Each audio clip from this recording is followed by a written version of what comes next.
Si tu regardes cette vidéo, c'est que l'investissement et le luxe, ça te parle. Mais concrètement, ça veut dire quoi investir dans des articles de luxe? Car avant même en fait de faire tes reventes et tes premiers bénéfices, il faut déjà pouvoir dénicher les pépites, créer ton stock pour ensuite revendre ces articles au bon moment. Et entre janvier et mars 2025, j'ai investi des articles de luxe d'occasion pour un total de 3 000 € dans l'objectif d'en générer le double. C'est-à-dire que pour 3 000 € investis, je veux en faire 6 000 €. Donc 3 000 € d'investissement pour 3 000 € de bénéfices. Et ça, c'est le minimum. Donc dans cette vidéo, tu vas plonger au cœur de la réalité lorsqu'on investit dans des articles de luxe. Moi, c'est Cécile Demeyer et j'investis dans des articles de luxe depuis, tiens-toi bien, 2012. Et oui, le temps passe. Et sur cette chaîne Lux Invest Consulting, on parle de luxe, d'investissement, de mindset et d'entrepreneuriat. Donc voici un petit peu le résumé du premier quadrimestre de l'année 2025, donc janvier, février et mars. Donc au niveau des achats, j'en ai fait 16, donc j'ai fait 16 achats, 16 investissements d'articles de luxe pour un montant total de 3 044,38 €. Au niveau des reventes, j'ai fait 6 reventes entre janvier, février et mars pour un total, donc un chiffre d'affaires de 1 406,96 €. Clairement, j'étais un petit peu fainéante ces 3 premiers mois de l'année. Au niveau des imprévus, oui, il y en a eu. Donc, j'ai acheté 2 contrefaçons. Donc, reste bien jusqu'à la fin de cette vidéo. On verra ça en détail. Je vais t'expliquer exactement ce que j'ai eu comme contrefaçon et comment je les ai reconnues. Et ensuite, la leçon de ce premier quadrimestre, c'est que acheter, c'est avoir une vision long terme et que la vision long terme, en fait, est la clé de bénéfices croissants. Je t'expliquerai ça en détail également. Je vais remettre aussi un petit peu de contexte. Donc, ma stratégie personnelle d'investissement, que j'enseigne aussi dans ma formation Lux Invest Academy, c'est d'aller chercher une rentabilité sur chacun des articles que j'investis de minimum 100%. Et pourquoi est-ce que je fais ça? Parce que, en fait, ça va tout simplement limiter les mauvais investissements. Parce que lorsqu'on recherche une certaine rentabilité, qu'on a cet objectif fixé, on ne se fait pas des plans sur la comète en se disant oh, ben là, je vais faire peut-être 50 €, là 100 €. Non, c'est clair, c'est une rentabilité en pourcent qu'on va vérifier. Donc, si je mets 400 € au niveau, par exemple, d'un sac, je veux qu'il m'en rapporte également minimum 400, soit du fois 2. Je vais pas te mentir, ça demande plus de travail en amont pour bien maîtriser les choses, pour bien calculer justement la rentabilité. Mais tout ce travail permet ensuite des bénéfices de dingue et que tu maîtrises bien les choses également. C'est un peu comme une maison, soit tu fais des fondations hyper solides dès le départ, donc ça va te demander peut-être plus d'argent, plus d'investissement personnel, mais ta maison, elle tiendra super fort, quel que soit en fait le temps, quelles que soient les secousses de la terre, que si tu as fait ça vite fait, en un coup de vent, ta maison, elle va un peu s'envoler. C'est un peu l'histoire des 3 petits cochons aussi. Alors, on va voir en détail à présent les achats. Donc, les achats, c'est quoi? C'est les placements que j'ai faits au niveau de mon argent pour générer mes investissements. J'ai fait 16 achats. Donc, ici, j'ai fait un achat de prêt-à-porter, donc des habits, et j'ai acheté un manteau Chanel à 561 €. Au niveau des sacs, j'en ai acheté 4. Et donc, parmi ces sacs, il y a un sac Louis Vuitton Alma que j'ai acheté 285 € et un sac Chanel Timeless édition spéciale en peau de lapin assez rare à 900 €, soit moins de 1 000 € pour un sac Timeless. Oui, c'est possible quand tu maîtrises bien le marché. J'ai ensuite acheté 5 bijoux et 2 paires de chaussures ainsi que 4 petites maroquineries. Attention, je te conseille fortement de centraliser les informations lorsque tu fais tes achats d'investissement. Et ça ressemble en fait tout simplement à quelque chose comme ceci lorsque tu centralises dans un tableau. Donc c'est une partie de mon tableau, il n'y a pas toutes les informations. On voit ce que j'ai acheté, le type d'achat, les différentes marques investies. J'ai beaucoup investi dans Jean-Paul Gaultier, c'est une marque que j'affectionne tout particulièrement. Et mes prix d'achat, comme ça je sais exactement où je me situe. Ce qui me permet de faire la somme aussi des articles investis et également la somme dépensée au total. J'ai investi donc 7 articles sur Vestiaire Collective et 9 articles sur Vinted. Donc je combine un petit peu les 2 plateformes. Et ceci, donc les 3 044,48 € représentent mon investissement total du premier quadrimestre 2025 sur janvier, février et mars. Ok, tout ça c'est très bien, mais concrètement, combien est-ce que je vais générer derrière? Donc là ici, je t'ai pris 2 exemples. Donc le premier, c'est j'ai pris le sac Alma en cuir épi bleu. Donc pour rappel, moi je l'ai acheté 285 €, donc ça c'est mon apport. Et si je regarde sur la plateforme, donc en fait ce que je fais, c'est que moi je revends principalement sur Vestiaire Collective et je vais aller observer à quel prix s'est revendu ces articles récemment. C'est comme ça que je détermine en fait ma rentabilité.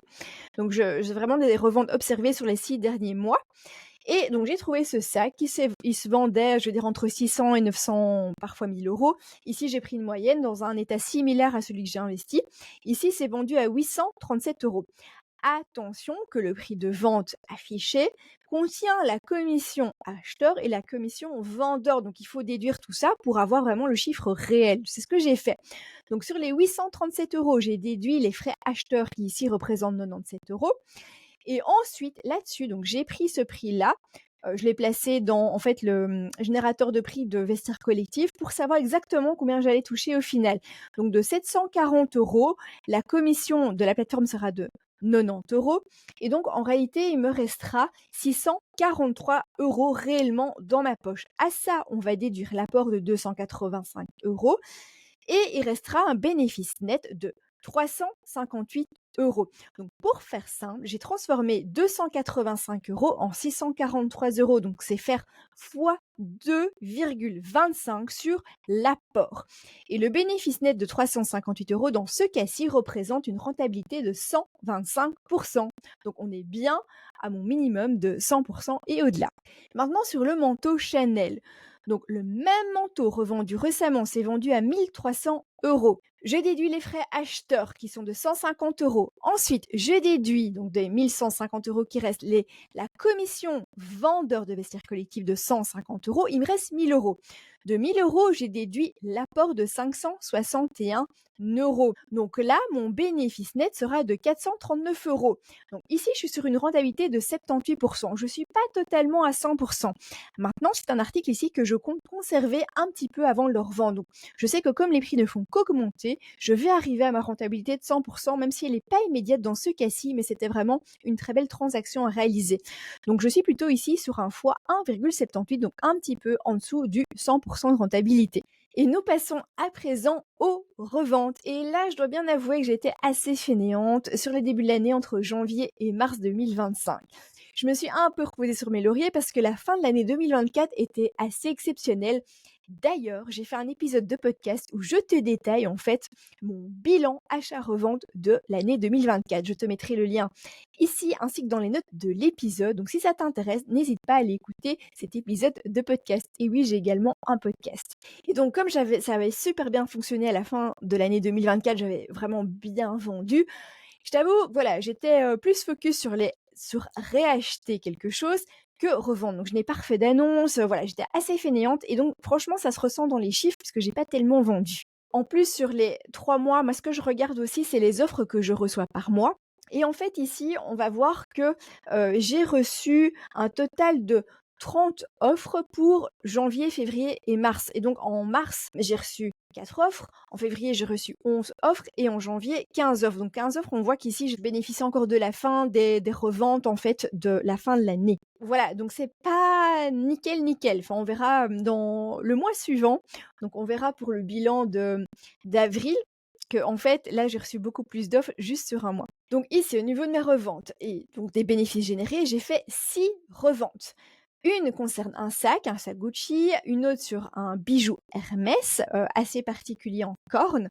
J'ai également vendu 3 paires de chaussures, donc des, cuissards Chanel. Donc ça, c'est des cuissards que j'avais achetés pour moi personnellement, mais j'ai décidé de les revendre. Ici, des bottes, Dior et des, escarpins Jimmy Choo. Au niveau du prêt-à-porter, j'ai revendu également un espèce de tunique, Jean-Paul Gaultier. Donc voilà au niveau de mes reventes. Plus en détail, Ici, on peut voir tous mes prix d'achat. Donc, encore une fois, ici, je suis dans la centralisation, donc dans mes tableaux. Et d'ailleurs, c'est quelque chose, c'est un outil que je partage avec mes élèves de Lux Invest Academy. Tu as toutes les infos dans la description en dessous. C'est tout ce qu'il faut dans un tableau pour que ça te donne tout de suite une idée claire de la situation. Donc, ici, on voit tous mes prix d'achat par rapport aux articles. On voit également mes prix de vente et les bénéfices générés. Donc j'ai fait effectivement 6 reventes. La somme investie totale de ces 6 articles est de 883 euros. Attention ici que les investissements, des investissements que j'ai fait en 2024, que j'ai peut-être fait début 2025, que j'ai pu faire il y a quelques années, peut-être en 2021. Donc en fait, ce qu'il faut comprendre, c'est que tout ce que j'ai mis en place au fil des années me permet en fait de faire tourner la machine de mois en mois de façon très efficace. Et on va également voir que selon les articles, je fais plus ou moins de bénéfices. Donc par exemple ici sur le sac de Gucci, j'ai pas fait tellement de bénéfices et c'était pas vraiment le but. C'était un essai que j'avais fait au niveau d'un achat sur Collector Square. J'ai rénové l'article aussi parce que je voulais tester un nouveau produit. Et ensuite, je me suis fait un petit bénéfice derrière. J'étais super contente, mais mon objectif ici n'était pas de faire un bénéfice de 100%. Donc, on va pouvoir voir ici au niveau des boots Texture et Dior. Je les avais achetés 35 euros, je les ai revendus 132 euros. Là, je me fais quasi 100 euros de bénéfice. Donc là, je suis vraiment une belle rentabilité. Donc ça dépend vraiment. Et en fait, ce qu'il faut comprendre aussi, c'est que c'est sur l'ensemble des reventes où tu te fais un beau bénéfice parce que tu peux effectivement moins bien revendre certaines choses et mieux revendre d'autres. Et donc, c'est vraiment le total qui va faire qu'en fait, tu as des beaux bénéfices tout au long de l'année. Donc, mon CA, donc, comme je l'avais annoncé, était de 1406,96 euros. Et au niveau de mon bénéfice net total, je fais un bénéfice de 523 euros. Donc, pour un peu moins de 900 euros investis, je fais plus de 500 euros de bénéfices. Donc, j'ai vendu les 6 articles sur Vestiaire Collectif, qui est vraiment ma plateforme de prédilection pour les reventes. Ma rentabilité totale ici est de 59%, donc je ne suis pas au 100% que je vise, mais j'avais ce sac qui est venu quand même baisser ma rentabilité. Et il faut savoir aussi que j'ai fait une opération vraiment de déstockage à partir de la fin de l'année 2024 et encore en ce début d'année 2025, parce qu'il y a des articles, je me suis rendu compte, soit ne prenaient plus de valeur, donc ça allait stagner, il valait mieux que je les revende maintenant que je récupère de l'argent pour investir mieux dans d'autres choses, ou d'autres où je vois, voilà, que c'était pas spécialement un bon investissement. Donc je préfère parfois prendre la décision de revendre certains articles, de ne pas faire les bénéfices que j'avais imaginés parce que je ne les ferai pas de toute façon, de récupérer cet argent pour faire de meilleurs investissements. Donc ça, c'est un peu une leçon également. Et nous arrivons aux fameux imprévus, les 2 contrefaçons que j'ai vu passer lors de mes achats. Donc en réalité, j'ai fait plus que ces achats, j'en ai fait 18 puisque j'avais 2 contrefaçons qui ont été renvoyées. Ici, un collier Jean-Paul Gaultier. Donc j'avais trouvé sur Vinted à moins de 100 euros, mais je n'avais pas pris l'authentification parce que je connais assez bien cette marque. Et le pochon était totalement authentique. Par contre, quand je l'ai reçu, c'était un petit peu la désillusion. C'est qu'en fait, je me suis rendu compte directement au premier coup d'œil et en sentant en fait aussi le collier que c'était pas du tout un collier Jean-Paul Gaultier. Donc, il y avait des matières plastiques au niveau des chaînes, il manquait le poinçon, enfin la marque Jean-Paul Gaultier sur le collier, ce qui est pas possible en fait. Vous avez toujours à un moment donné la marque Jean-Paul Gaultier sur un bijou Jean-Paul Gaultier. Pas de logo, les finitions c'était pas top non plus. Il y a juste le Dustback qui était effectivement authentique. Donc ça montre aussi que même si vous avez un emballage origine authentique, ça ne veut pas dire que l'article que vous achetez est authentique. C'est 2 choses différentes. C'est la même chose quand les gens me disent: «Ah mais il y a la facture, alors c'est bon». Non, une facture ça veut rien dire non plus aujourd'hui sur le marché de l'occasion. Ici au niveau des détails, on va bien voir qu'au niveau du fermoir, en fait, il y a pas du tout un poinçon ou la marque Jean-Paul Gaultier, ça correspond pas au fermoir non plus de Jean-Paul Gaultier. Ici, j'ai fait un zoom sur les chaînes qui sont en plastique. Je crois que ça se voit quand même que c'est pas du métal. Et ici, en fait, donc j'ai pris les petites breloques, je les ai retournées. Effectivement, on ne voit pas non plus qu'il y a Jean-Paul Gaultier référencé dessus. Au niveau de la deuxième contrefaçon, donc là c'est un cran supérieur, on est sur un sac Alma bébé de la maison Louis Vuitton. Et celui-ci, je l'ai acheté sur Vestiaire Collectif pour 535 euros, donc un très bon prix en fait par rapport à celui du neuf et du marché. Et je n'avais pas pris l'authentification parce que, encore une fois, depuis 2012, moi j'ai investi, j'ai vu passer beaucoup d'articles et donc j'ai développé moi-même des compétences en authentification. Et directement, quand j'ai reçu le sac, j'ai noté plusieurs choses vraiment bizarres. Donc la matière qui était une matière vraiment effet plastique, qui me faisait pas penser à du cuir, une odeur de chimie. Donc ça, c'est quelque chose que vous allez acquérir avec l'expérience, c'est que quand vous recevez un sac de luxe, il doit avoir une odeur en fait bien particulière de cuir, de savoir-faire, ça fait un petit peu vendeur, mais Il y a une odeur agréable. Ici, en fait, quand vous êtes sur une contrefaçon, vous avez une forte odeur, comme un mauvais parfum qui est passé, vraiment une odeur de chimie. Les éléments métalliques non plus n'étaient pas conformes, c'était beaucoup trop brillant. La bandoulière aussi était vraiment affreuse au niveau des finitions, et de manière générale, toutes les finitions, même aussi les tranches de cuir, étaient grossières, donc ça se voyait quand même assez fort. Donc je vous ai fait un zoom sur 2 détails assez frappants. Ici, on a en fait la marque, Louis Vuitton qui est sur le sac. Donc ici, vous avez l'authentique où on voit clairement le petit ras entouré, Louis Vuitton, Made in France, et là, vous avez contrefaçon. On voit déjà qu'il y a toutes les bavures ici au niveau de la finition de la tranche.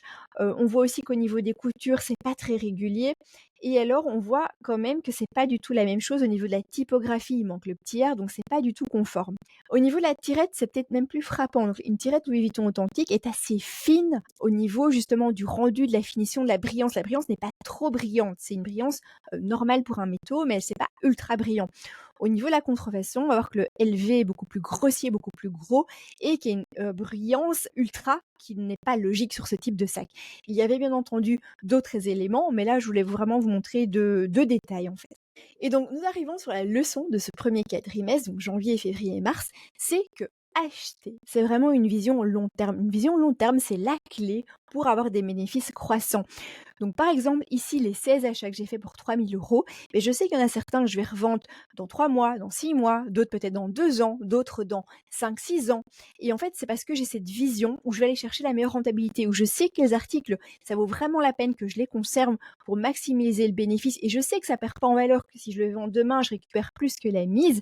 Mais plus je vais attendre, plus ça va prendre en valeur parce que le neuf aussi ne fait que croître. Et vous avez des choses que je revends plus rapidement pour me faire du «cash» entre guillemets rapidement pour pouvoir investir d'autres choses.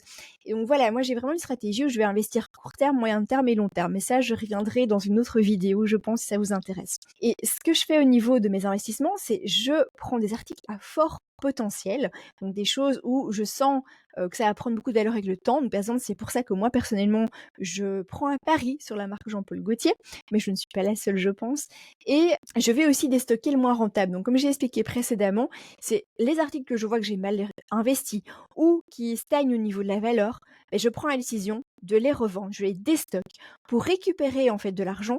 Si je récupère du bénéfice au passage, c'est tant mieux, mais c'est pas mon objectif. Mon objectif est vraiment de récupérer de l'argent pour investir bien mieux. Parce qu'en fait, ce qu'il faut comprendre aussi, c'est que plus vous allez faire de l'investissement dans les articles de luxe, plus votre expertise va augmenter et donc vous allez sentir, vous allez repérer bien plus facilement les opportunités. Évidemment, avoir cette vision long terme, ça vous offre plus de possibilités, ça vous offre plus de d'opportunités, vous allez bien plus facilement les repérer. Donc vous allez créer beaucoup plus de valeur avec l'argent que vous allez placer. Donc si vous placez 200 € au début, vous allez peut-être générer 100 €, mais au fil du temps, vous allez peut-être générer 200, 300, 400 € avec cette même somme. Et donc forcément, vous allez générer beaucoup plus de bénéfices avec le temps qui passe. Ma stratégie pour le mois d'avril, donc je vous la délivre aussi ici, c'est qu'au niveau des achats, je vais me concentrer sur des accessoires parce qu'on arrive dans les beaux mois de l'été et c'est là où il faut acheter les articles d'hiver. Également, je vais acheter justement des chaussures d'hiver pour les revendre ensuite en hiver et je les achète en été. Au niveau des reventes, là franchement, je vais mettre un sérieux coup et je vais sélectionner des articles et les préparer pour les revendre. Donc s'il faut les nettoyer, les bichonner, c'est ce que je vais faire et je vais vraiment essayer de préparer entre 15 et 20 annonces sur Best-Seller Collective pour voir ce que ça va donner en avril. Donc voilà, j'espère que cette vidéo vous a plu. N'hésitez pas à me mettre les commentaires, vos questions si vous en avez. Si vous êtes curieux de découvrir aussi mon programme de formation, vous avez tous les liens dans les notes de cette vidéo. N'hésitez pas non plus à vous abonner à cette chaîne, donc qui est assez récente, où je vais partager vraiment, voilà, ici des bilans en fait plutôt mensuels. Ici j'ai fait le quadrimestre, mais je ferai des bilans vraiment mensuels où je vais creuser mes achats, mes reventes. Vous avez vraiment la réalité, je suis très transparente. N'hésitez pas aussi à me laisser un petit like, ça va aider la vidéo aussi au niveau de son référencement pour me montrer tout simplement que vous avez aimé le contenu. Et si vous avez des sujets que vous voulez que je développe dans d'autres vidéos, n'hésitez pas à me le faire savoir. Je vous dis à très bientôt pour une prochaine vidéo.